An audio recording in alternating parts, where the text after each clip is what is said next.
நாம் அறிந்து கொண்டால் போதுமா? மற்றவருக்கு சொல்ல வேண்டும். இப்ப அறிந்தவர்கள் இந்த தேகத்தை கொண்டு மரணமில்லா பெருவாழ் பெறுகிறார்கள், அநேக அற்புதம் செய்வார்கள். அறியாதவர்கள் வெறும் இல்லற சுகத்தில் இருந்து அதை மட்டும் அனுபவித்துட்டு கடைசியில் கேட்பாரற்று இறந்து போகிறார். கேட்பான் இருக்கான், எல்லாம் செத்து போவான். ஆக அவரவர்கள் அறிய முடியாத ஒன்றை நாம சொல்லணும். அதுக்குதான் ஞானிகள் வழிபாடு செஞ்சிட்டு இருக்கோம். ஞானிகள் தான் செய்ய முடியல, ஞானிகள் தான் இது மாதிரி ஒரு நிலை அடைய முடியும்.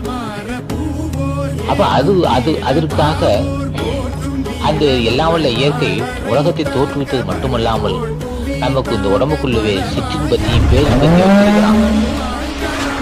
சிற்றின்பத்துக்கு காரணமான உடம்புதான் பேரின்பத்துக்கு காரணம் என்று அறிகின்ற அறிவு யாரேனும் சொல்லித்தர வேண்டும். அப்ப ஊழி முதல்வனை, ஊழினா முதன்மையான ஊழிதோர் ஊழி, முதன்மையான கடவுளர் தலைவன்.